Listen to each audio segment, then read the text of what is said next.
Since 2012, missile baits have been crafted on home waters and in the heartland. After 12 years, we still hold fast to the same commitment. Deliver a quality American-made product that puts big fish in the boat and wins tournaments. With a Missile Baits D-bomb. You're watching American Lure Stories, where we share the stories of our baits and bring recognition to others who hold to the same commitment we do. Made in America. Okay, everybody, welcome to another episode of American Lure Stories, where we talk about fishing lures made in America and the story about how they came to be, why they needed to be made, and all the fish that they're catching. We are focused mostly on bass because I'm a bass pro, we're bass heads, we love bass, largemouth bass, #1 game fish in America, by the way. I mean, I think everybody already knew that, but today's guest is going to be Josh Paredes from Clutch Glide Baits, Swim Baits Extraordinaire, excellent fisherman. I can't wait to get him on here. We're going to bring him in here in just a second, but Josh is from out there. We'll just let him tell his own story. I'm not going to tell his story. I'm going to let him tell his story. He has been making some very new and very innovative, very good selling glide baits. One of the hottest trends in the last couple of years, I feel like in all of bass fishing, is glide bait fishing. Seen a bunch of his baits all over the Bassmaster Elite Series and other tournament trails. I would say even more so than some of the other longer standing brands. So that was one of the reasons I really wanted to bring Josh in. And without further ado, welcome in, Josh. How's it going, guys? Good. Or how's it going, John? Good. Yeah, we're talking to everybody. But me and you are just going to have a nice little conversation here and talk about it. So, Josh, Clutch has kind of become a big name in the bass fishing world in a pretty quick fashion. Man, when did you start the company?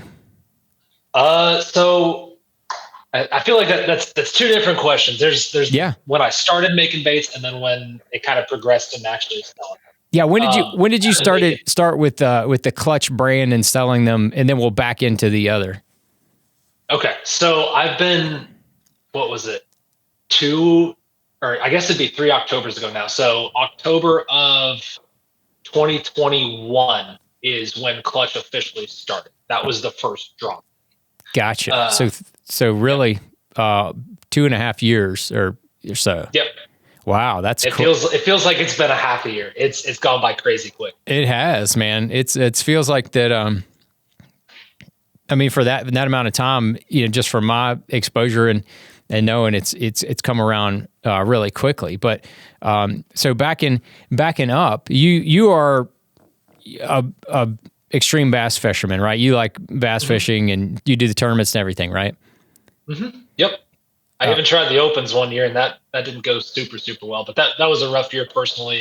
We don't need to get into all that. But anyway, I couldn't catch anything that year. It didn't matter whether it was around home, on the road, nothing. I couldn't catch crap. Oh man, that stinks, man. That just I guess it was destined to be for you to not do well, because if you'd have done well, then maybe you would never have started Clutch and you wouldn't be here and selling baits. It definitely wouldn't have allowed me to dive as deep into it as I have. I'm a pretty obsessive compulsive person.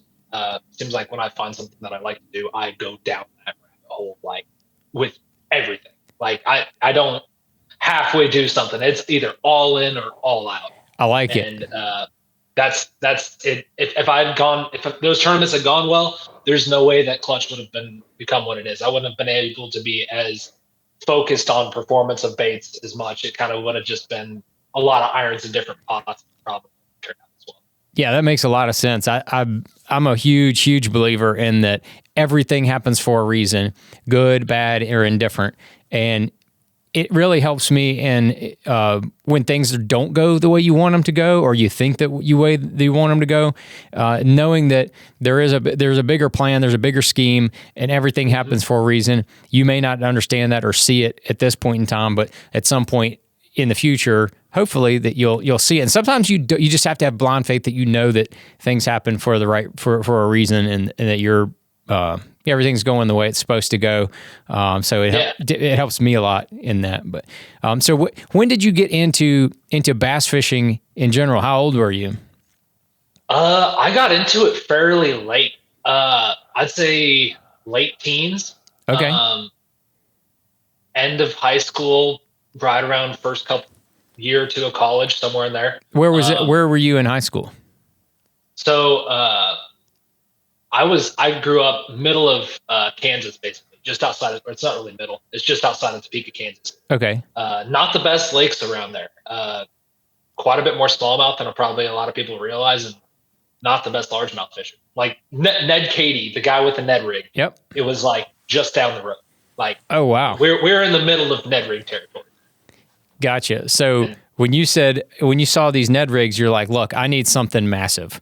Exactly. Yeah, I need to go to the other end of the spectrum. I need something big. Was that kind of what spawned you into making your own baits? You wanted something different?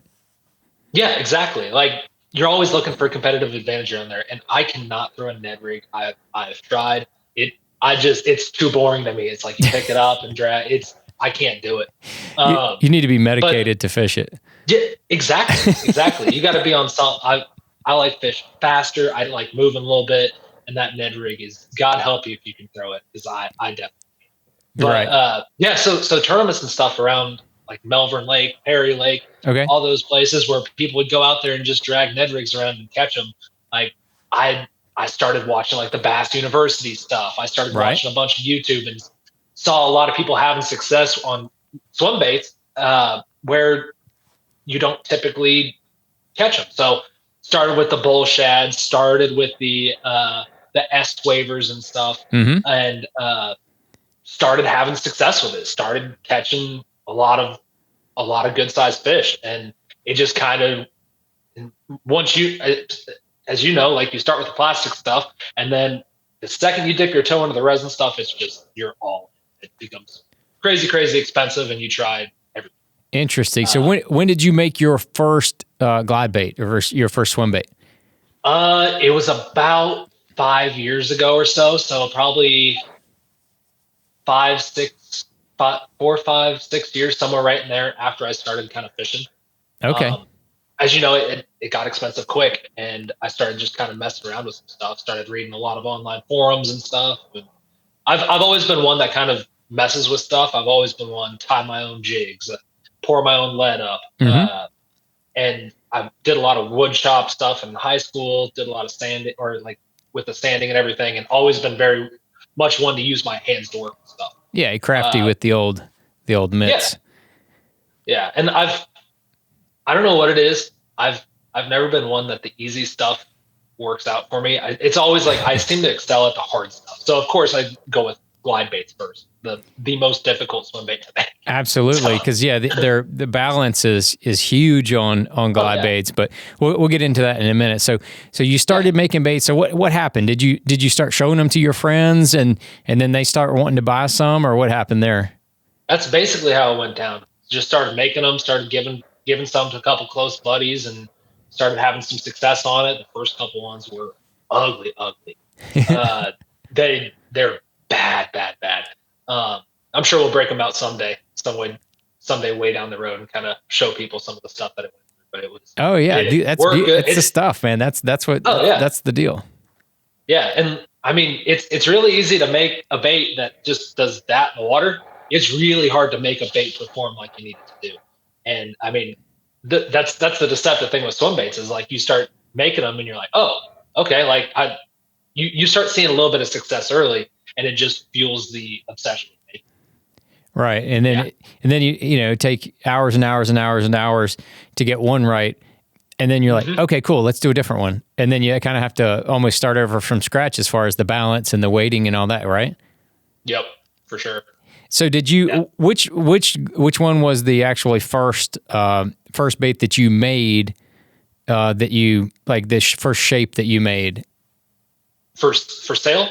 Yeah, before, like just the first shape that you made, did you sell that one, or which is the first shape that you?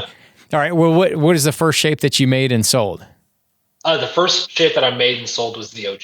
The OG. Which, And yep, I believe you've got one right there. I don't have one of those around me. yeah. So this is the OG. It's the OG. Is this Original Glide? Is that what the OG stands for? Yeah, which I'm sure we'll get into it in a little bit. Justin Kimmel, when we came out with the darter, is like, well, we need a name for it. And it just kind of, between our conversations, we just kind of started calling it the OG. And yeah, just Original Glide that we sold. So that's kind of what it really didn't have much of a name, and that's just kind of what the name became. It wasn't like I set out to. Yeah, I think I love it. I love the name. It's simple. It's effective, and it's a very good glide, and it's very choppy.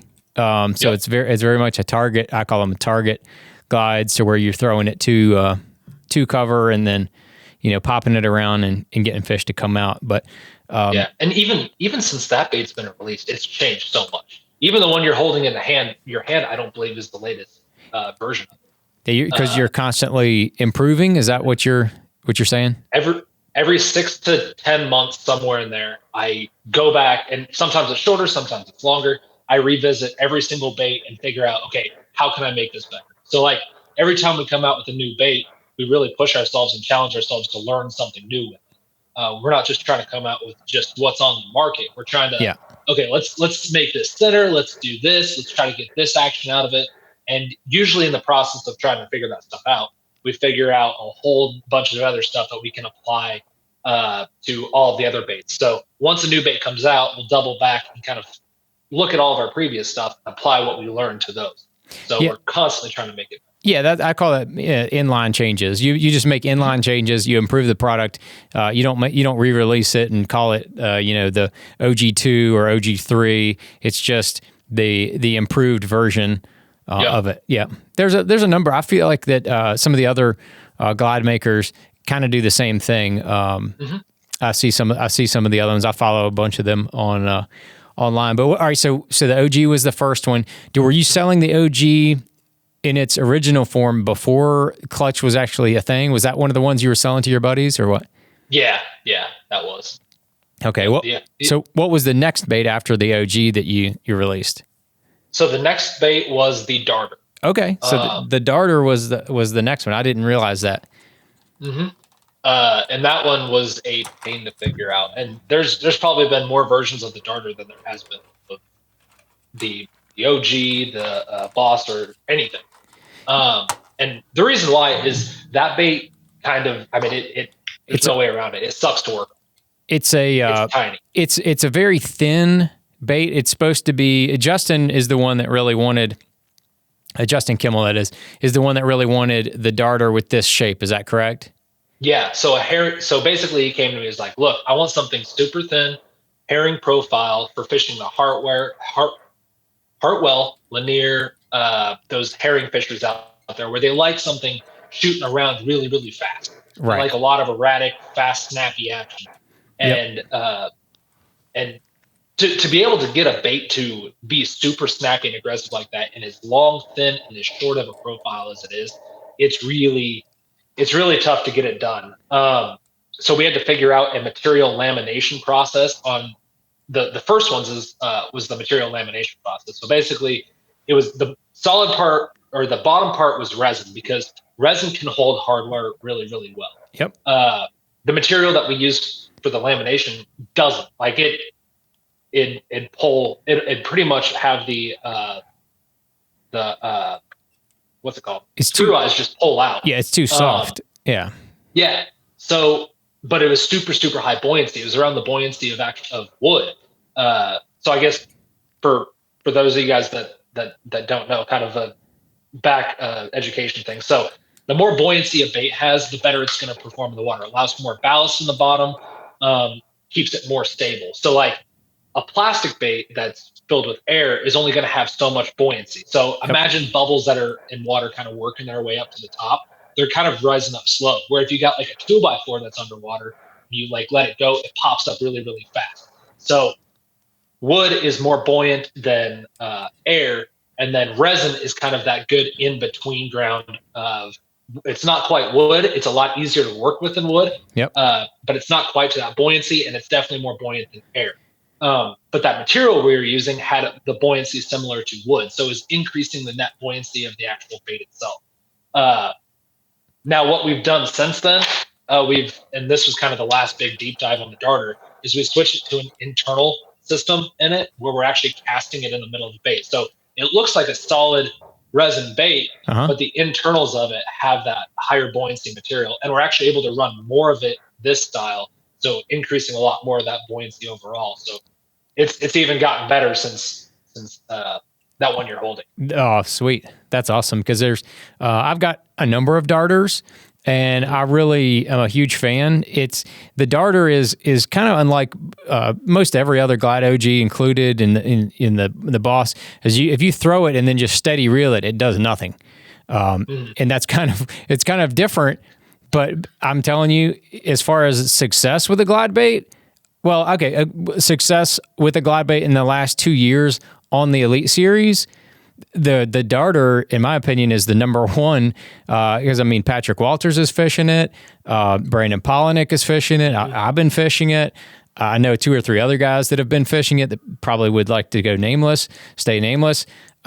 There's been a little heat on the darter in the last couple of years on the Elite Series, but really it is like I mentioned that the OG is a kind of a choppy glide. You can see how much tail wag that joint has. The ones that are a little tighter, they're not quite as snappy and poppy, but this is by design that you had that joint so loose, because when you do this, just the slightest little reel bump, and that darter just pops left and right. You can almost make it sit still in its place. It'll just kind of pop back and forth.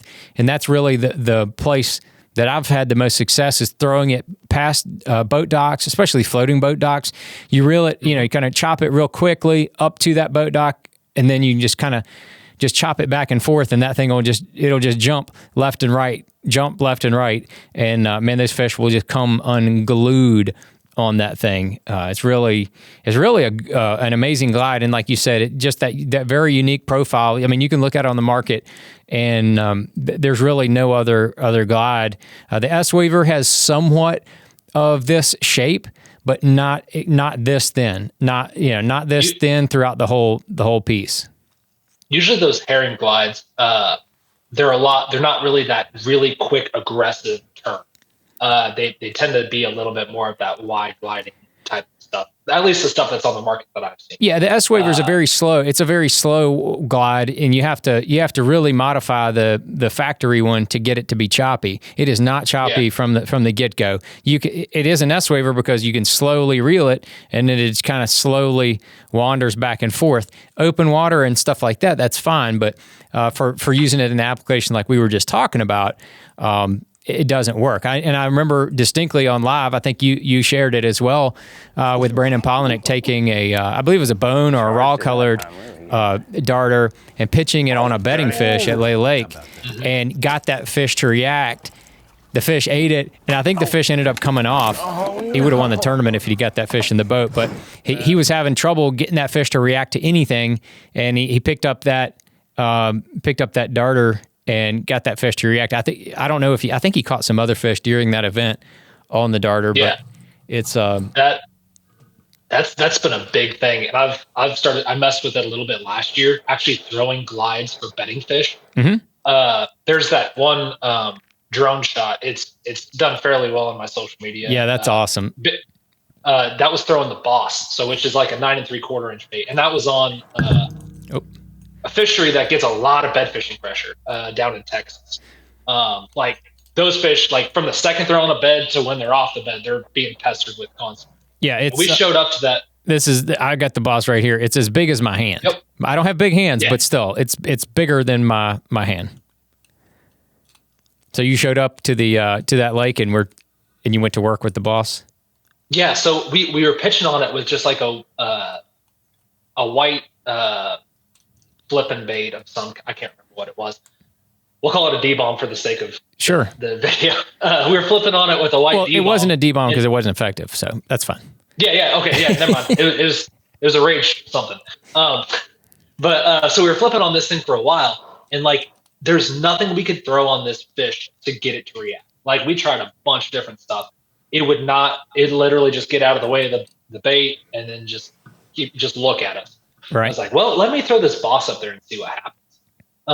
And it had full hooks on it, size 1/0 on the bottom of it. Threw it up there, and like the fish actually got super fired up on it. Like it would swim all the way around it, wouldn't touch it, but it was flaring its gills, getting super excited. We're like, all right, it's fired up. Wait. Time out. You threw the boss and you let it sit on the bottom? No.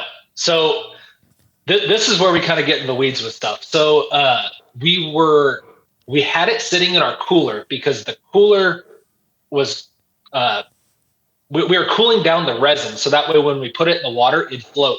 And as the resin would get acclimated to the water temperature, it'd start to sink. So we were trying to get that bait to float. So we literally just had a bunch of bosses in the cooler of the actual boat that we'd pick out to come flip on these beds. Okay. I know it sounds crazy. No, it was working. Completely into this. So we had these in the cooler. We pick it out, and with the 1/0 hooks on it, it was probably a little bit of a slow sink. It was almost a spin. But we'd flip it up there and we'd work it across and come out and like it wouldn't touch it, but it'd like get around it and get super fired up. On it. We started flipping on it again, wouldn't touch anything. So I was like, all right, I wonder what happens if I take the hooks off. So I took the hooks off, threw it up there, and the thing came unglued on. Like completely just demolished the bait. And I was like, all right, well, that was interesting. So I was like, he must be really fired up now. So threw the hooks back on, threw it up there. Thing would just get fired up on it, but not touch it. And finally, on that drone video, I put a single number 3 treble hook on. And it was a short shank one, super tiny hook on that front hook hanger, left the back completely off. Threw it up there, and that fish actually targeted that treble hook. So like he had that hook in the mouth. So like I think this is something that I've been messing with a lot, is like I think fish can see our hooks like crazy, whether it be a jerk bait, crankbait, anything. A lot of the stuff that I'm experimenting with this winter is on the jerkbait side of stuff, trying to figure out how to disguise the hooks as much as possible. Right. But yeah, all that aside, that was just kind of a little tirade on throwing the boss on betting. No, we just threw some nuggets out there for the peoples. You know what I mean? For the peoples. Mm-hmm. That's what they wanted to hear. So you had the darter, you came out with the darter, and then you came out with the boss. Yeah. And then as far as the public's concerned, is the latest one was the one you just released at the East Tennessee show, correct? Yep, that was the Eco, which is a little 6 1/4 inch bait. Yes. Super durable paint job on it. The paint is actually baked into the actual bait. So like for show purposes, we've taken a nice pair of metal side dikes to them. As you can see, that thing is beat up, and like you literally have to chip the actual resin away to be able to make the paint look bad. So man, this thing looks absolutely amazing. The paint job and then all the pearlescent that you got into it really looks good as well. I could tell you our most everybody here at Missile loves throwing glide baits with Miles behind the camera included. But Mark, our warehouse manager, has been fishing for 40 years, and he's not into the glide bait, big swim bait. He's more on the finesse side. Yep. I took this out and showed him how it works when I got it in, and he looked right at it and he goes, I have to have one of those. he saw the action, and he saw how easy it was to work, and you don't have to throw it on any kind of special tackle. You can throw it on a normal bass rod, which is nice. This bait is extremely easy to work. You can just steady reel it, and it swims back to you. You can chop it, and it'll turn on top of itself when you get by some cover. So it's a very easy bait to work, and that's really why you designed it that way, right? Yeah. So the biggest thing with that was, or the biggest comment we get at shows is, look, I want to get into this swim bait fishing, but it is really expensive. Like, I mean, as you guys know, like darter's $250, and that's even nowadays, that's even on the cheaper end. Some of these things get crazy expensive. Right. You get Hinkles, super expensive. Yeah.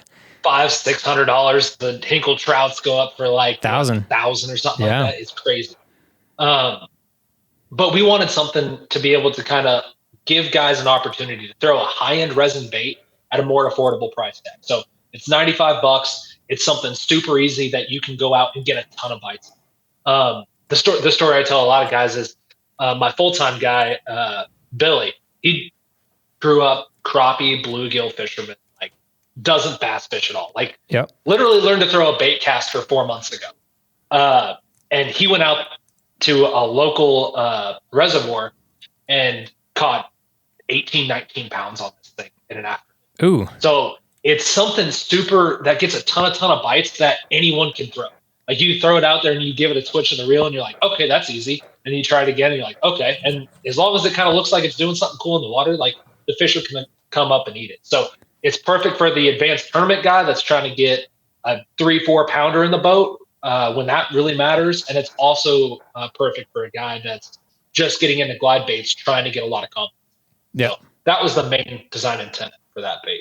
Yeah. I think that it came out extremely effective. I don't know what color you call this bait with the greenish back and the purple shoulders. Mm-hmm. That's green gizzard. Green gizzard. Yeah, that's absolutely beautiful. Yep. Absolutely beautiful. So, but you're not done here. We've got 6 different color options. We know you're not done here. You got other things coming. I have something that you didn't want me to show, and it's coming. It's a bluegill looking deal. You have multiple new projects coming as well. You got one that you didn't even tell me about. You said that you have possibly coming at the Classic. Mm-hmm. So you're constantly. What's your rate? You trying to come out with 1, 2, 3? How many new baits a year are you trying to do right now? We're not trying to come out with anything. It's just they come out. Yeah. So I do a lot of. I listen to a lot of audiobooks and stuff while I'm working, and I've done a lot of research on how innovation happens. It's not something that just you wake up one day and you've just got this great idea. It's you have to pull from different locations and you have to really kind of get into the weeds and put a lot of work into it to be able to come up with new stuff. Right. And we've got 2 3D printers over there. They're constantly going. I probably need to upgrade to a commercial one here soon because they're on more than they're off. It's just always new stuff. I do my own CAD work and I've always got something new coming. There's always something on there. There's always tweaks to other stuff. And I guess there's always new stuff coming. So let's back up into that a little bit. So all of these baits that you have currently are what you designed in CAD software yourself? Except for the OG. The OG was originally a hand-carved bait. Uh-huh. And in, I believe it's August of this past year, we sent it off to a industrial 3D scanner to get it 3D scanned. Yep. They sent me the CAD file for it, uploaded it into CAD, did a geometrical correction on it. So it's perfectly symmetrical now. Uh-huh. It's just, and it's still got that hand-carved feel to it. But yeah, the OG was the only bait that was actually hand-carved. And from there, I did all the CAD stuff on it. Before I did Clutch full time, I did 3D design and I did the structural steel components for buildings. So that's handy. That's handy, I'd say. It went hand in hand pretty well. It goes back to what you're talking about, where it's like everything kind of feeds each other and everything kind of makes sense in the end. Yeah, yep. So I don't have that type of background to fall back on with Missile, so I have to draw my baits out on a piece of paper. And do as well as I can, and then I send it off to people that have the type of skills that you do to be able to put it into CAD software. But we make it work. It's definitely a handy tool for sure. Very cool. Very cool. So, so you started in your garage, and in 2+ years, now you sell a lot of baits to Tackle Warehouse. How many independent dealers would you say that you sell to right now? We're probably 20 to 25, somewhere right in there. Okay, and so you don't want a zillion of them, right? You just how big are you looking to go with that? So there's kind of 2 different sides of the coin on swim baits. It seems like most swim bait companies want to keep it small. They want to be able to like, oh yeah, we run off of drops, have some scarcity stuff there. The issue I see, and the issue I ran into a lot when I was throwing other people's baits, was if I threw it and lost it, I couldn't get another one. And that drove me crazy. Like I was catching the snot out of fish on this thing, and I just lost a 4-pounder boat flipping it because I was dumb and didn't retie my knot, and I wasn't able to get another one. So that's something that I really tried to set out to not have happen with clutch. Like if you want an OG, if you want a darter, eventually if you want an eco, I want you to be able to go out and get it. I want you to be able to have a replacement for it. Yeah, I want you to be able to trust the company that is always going to be there to be able to have something for you. Do you hand tune every one before they leave? Yep. Every single one gets hand tuned and swam by me before it exits the shop. And that's you have your own tank there to test them in every bait before they leave. Yeah, and that's even a new thing. Like I used to just walk up to the neighborhood pond with a box full of baits and just tune it up at the neighborhood pond. Mm-hmm. It was always nice when got a surprise little bite while I'm doing that. Yeah, you get a little surprise nibble on the end of it. Yeah, exactly. I lost a giant doing that once too. It was just tuning one. Did that bait go directly into your tackle box, or did you just let it go with the that sails? One was actually, if I remember right, the one that I got that bite on. It was an old OG, and if all the swim bait makers out there will know this, every once in a while you have a couple baits come up that just don't work. Like you did nothing wrong for whatever reason, it just doesn't swim right. They're just dead. Yeah, we call those coal baits. They get hardware and everything stripped and they go in the trash. Yep. But it was one of those baits, and I was trying to figure out what was going on with it. And I made a big long cast out there, and I'm working this thing super, super hard. And it was it kind of was rolling up on its side a little bit. And I was trying to get it to like figure out what exactly it was doing. And this thing just came up and came unglued on it. Wow. Oh, okay. So might have a new way to fish this thing. Yeah, exactly. Turns out really aggressively bellying up on the surface gets bit every once in a while. Dang. Well, that's pretty wild. But just to kind of give everybody a little bit of basic information on glide bait fishing, the majority of the baits you make are glides. You got some hybrid baits, I think, in the works and things coming. But if people don't know, we talked a little bit about the OG and it being choppy. And you talked about it being super aggressive, and the darter's one of those aggressive baits, but in a different profile. When I'm educating people and they ask me about glide baits, I tell them there's kind of like two different genres of glide baits. One is the short, choppy, aggressive, and the other is the slow, steady retrieve. That on a slow, steady retrieve, it's really wide and it's made more for open water stuff like that. Do you want to elaborate a little bit more on that? Yeah. So like John said, two main styles: wide, slow, and choppy. For me, it seems like my biggest bites come on that slow, steady retrieve, but the most bites come on a little bit more of a choppy style retrieve. Now, there's exceptions to that. There's people catch 11, 12 pounders on choppy style baits, and people catch dinks on slow wide. But for me, that's been a little bit of my experience. That's a good tip right there. That's a good tip. And a lot of times you can use the same bait to do both, but not every bait will do both, right? Yeah. So with the exception of the darter's pretty much just choppy. Yep. Because like we talked about earlier, I grew up starting with like the S wafers. I got a lot of bites on that slow, steady retrieve. So I really wanted my baits to be able to do that. And the OG, for being a lot choppier of a bait, it does have a decent little slow retrieve. Like it gets bit really, really well doing it. Yeah. I know that's probably not how most people get bit on it, but I catch a lot of fish just slow, steady retrieving an OG. Yeah. But I mean, so a lot of my stuff, like I said, with the exclusion of the darter, can do both.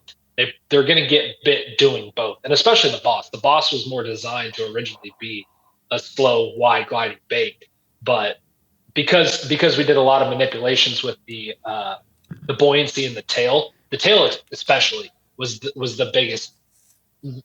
That tail is like not the actual like brush part, but the actual back part. Yep. That thing with the 32 different designs that went into the Boss, probably 24 to 25 of them were just different tail designs. Wow. It was wild. Like manipulating the thickness of the tail by 0.5 millimeter at a time to finally get that buoyancy exactly where we needed it. Wow, that's crazy. That was a huge part of it, was figuring out how much drag on the overall bait was needed in order to get it to both chop and slow wide glide, and in as thin of a profile as it is. Mm-hmm. I know looking at it, like you don't see like the super in-depth nature of it, but that thing is engineered to be crazy. And then a number of glide baits, including yours, at least on the Boss, has the pin in the pin that you can remove. You can take your pliers, open that up, and that allows you to screw in or screw out the attachments to be able to make the joint looser or tighter, correct? Yep. So the wider the joint, the more it's going to bend, and the more choppy it's going to be. The tighter the joint, the more restricted it's going to be, and the wider and slow glide, more of a slow glide. So will there be times of the day, let's say with the Boss, that you might pull that pin out, tighten it a half a turn or a full turn, put it back in, go for that slow wide glide, and then maybe later in the day you feel like they're more aggressive, you might put it back in and then loosen it back up. Is that or how does that work? Typically, I don't really. I really don't do that much. I could definitely see how people would do that. For me, I'm really weird while fishing. You put your baits in the cooler, by God. Yeah. But the bait, if it, so basically, like I said, with me tuning everything, I want the baits to come out of the shop acting a certain way. Okay. The way they don't act that way, it drives me crazy, and that's all I can think about. So like if I do anything different to the Boss, it's going to drive me crazy more than it's going to, like, it's going to get in my head a lot. So for me, I can't do that because it's going to chop a lot more than it's supposed to. And that's going to drive me crazy on a personal level. And it's going to take my mind completely out of fishing. Okay. As weird as that sounds. I got you. I know I'd rather throw an OG. Yeah. So you have two different glides, one that's more choppy and one that's more wide. Okay. That kind of covers that. But yeah, man. So you dropped a little bit of knowledge on people for their, for how they work and kind of basics on setup. Real quickly, I noticed that none of your glide baits have any type of split ring on the front, and there's a camp of people that put snaps or split rings on the front of their glide baits, and then there's a camp that does not. But to me, it's like it's another part of the tool in the system of glide baits, right? Yep. Me and Byron actually had a really long conversation about this one night. Yeah. So I go back and forth on a lot of it. And I know there's a lot of people that like snaps. There's a lot of people that like split rings. There's a lot of people that like direct line time. For me, snaps, we tune everything with the snap on. It's easier for me to tune 150 baits at a time. The problem with the snap is you can bend it out. Bend them out on like the snap you're supposed to throw. I've bent it out on like boat lifting a 2-pound pole, and that drives me crazy. So split ring is probably a little bit more consistent. When to use one versus direct line tie. So the biggest thing, or the biggest bait that I've seen to make the biggest amount of difference on is the Eco. So tiny little bait, usually tiny baits. It seems like with small baits, the littlest changes make the biggest difference. And that's just because, so it doesn't have the momentum. Yeah, everything's amplified. Yeah.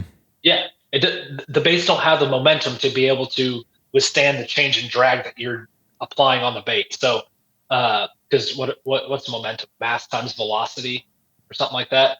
So just smaller mass means less momentum. Yes. So anyway, if you're tying directly to the bait, so as that bait's trying to get out more, it's restricting that. So like if the bait's going this way and you're trying to go this way with it, or it's trying to come back, that knot has to work its way around that line tie and make it back the other way. It's either that or if it's sticking straight out, it's still got a bow in your line that's creating more of a force that it's got to overcome to be able to go back the other way. So basically, the way I see it is when you're tying direct, it makes the bait act more smooth in the water. So it's going to have a lot more of a smooth, more narrow swim to it. Yes. When you add a snap, it's going to be a lot more aggressive because you're basically eliminating that force that it's got to overcome when it's hitting the corners. So that snap frees things up a lot more and it allows it to dart back and forth a little bit better.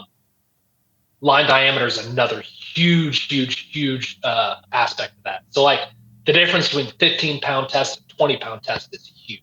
Yes. This bait's actually designed to be thrown on 20, not 15. Most small baits have to be thrown on 15. This bait, if you're throwing it on 15 with a snap on it, it gets a little bit too aggressive. It gets a little bit too snappy. It starts to try to double back on itself a little bit, and it starts looking unnatural. So if you're throwing a snap on the Eco, 20-pound test, that gets it about right. But yeah, like that drag in the water, a lot of people don't realize like how big of a deal line diameter is and how much it really restricts your action. Because like they're expensive baits, people are like, oh, I'm going to throw a 30-pound test on it. Well, you just killed all your action. Exactly. Yeah, I mean, I listen to Butch Brown, man. He's throwing those Depths 250s, those gigantic weighted Depths 250s on 20 and nothing more, because he said anything more will kill the action. Yeah, and I'm sure you know that really, really well coming from the crankbait side of stuff. Absolutely, like, yeah. That's a huge deal there too. For sure. A lot of people, they think square bill, they got to throw it on 20-pound test because I'm throwing it up in a laydown. Well, you're not going to get as many bites as me throwing it on 12 around the same stuff, even though I'll just take my time. Once I hook them up, I might have to go up to 14, but I can't tell you the last time I fished a square bill on bigger than 14-pound test. It just doesn't happen. Yeah. You got to risk it for the biscuit sometimes. That's right. I mean, I'll get bit and then worry about it afterwards later. Exactly. But, earlier you mentioned a little bit about innovation and that you quoted some outside sources on, you can't force innovation to happen. You have to kind of let it happen. I totally 100% agree. Can you tell the people a little bit of, any other nuggets of information that are not exactly tied into the baits or your baits, but more of like a overall business philosophy that you've seen in this now a little over 2 years that you've been in business and selling, that you've kind of gone quickly? Any other tips that you can give? Yeah. So it seems like what's working for me is always challenge myself. Never just wake up and be like, oh, I'm going to work today, status quo. Like if you spend an hour in this shop, you're going to hear us talking back and forth about how do we make things better? This needs to be different. This mold needs to be tweaked in this certain way in order to achieve this. Like we are constantly pushing each other to be better. To not just like, oh, we're just going to make another wide. We're not over here trying to make Roman made negotiators here. Right. That's a bait that exists. I want my bait to swim wider. I want it to be smoother. I want it to be more choppy. I want to challenge ourselves to do something that's not been done before from a performance standpoint. I know it seems like with the swim bait world, everyone's focused on art, which is awesome. Create the most beautiful paint job in the world. That's awesome. That's a skill I don't have. Working on it, but I'm not there yet. Where I get my art from is the performance of the paint and trying to get it to do something that no one thought was possible before. So yeah, always push yourself. Never just accept what already exists is the maximum range that things can go. That's a great tip, and to kind of put an exclamation point on your point about the functionality of the baits being the best. I give a lot of seminars on what makes a bass bite, and I get a lot of questions on scent versus color and all that. And I go back and forth that action is hands down, far and away, 10-1 over the second most important factor. Action is by far, because you can take this Boss or OG, paint it bubblegum looking color, and you can go out there and get crushed on it because it's going to have the right action. It is absolutely going to be, but you can take a bait that has really duty action. Let's be nice. Duty action, not your baits. I'm talking like other glide baits. paint them the most beautiful, realistic, amazing looking colors. And if they have crappy action, you're going to get trashed. You're going to get killed by a good glide bait that has a so-so finish or even a bad finish because it's got the right action. And nobody can prove me any different on that philosophy. Yeah, exactly. That one seminar that you did for Bass University years back about why fish bite something. Yep. That's something I still think back to a lot, and that's really influenced me as a bait maker. That's awesome. That seminar was awesome. That's awesome. I appreciate it. But that's, what you said, that's exactly the case. But man, I don't want to take up any more of your time. I know you got more baits to get back to making and testing and designing. So man, Josh, I appreciate you taking time out of your schedule to talk to us. And we're very happy for you and all the success that you've had. And we look forward to watching Clutch just become bigger and bigger and become basically in everybody's tackle box because they are extremely functional. Like we said last year, there's a lot of Clutch on Bassmaster Live, and we expect to see more this year. But we appreciate you coming and stopping through and telling your American Lure story. I appreciate it, John. Thanks for having me on. Thanks for all your guys' help over the years, or the year, or however long it's been. It feels like it's been a blue. But I appreciate you guys talking with me when I got questions and sure everything Missile's done. I love the D-bomb. And that's just like I've thrown that since I was starting fishing. Like that's awesome. Yeah, it's so surreal to kind of be looking at it now, where it's like, oh, I'm talking to the guy that made the D-bomb, and and that's one of the first baits that I really kind of, or not really one of the first baits, but I got into that bait really hot and heavy a while back. That's cool. I appreciate that. And we look forward to seeing everything else you have from Clutch. And if you want to make sure you follow Clutch on all social media, and you can see all those cool videos that Josh was talking about earlier. And you can see and follow along in his American Lure stories. So that's going to do it for this episode. And we appreciate everybody watching. You have any more requests on anything that you want to see, or any comments or anything you want to let Josh know, please drop them down there and we'll be sure to let him know. Thanks, guys.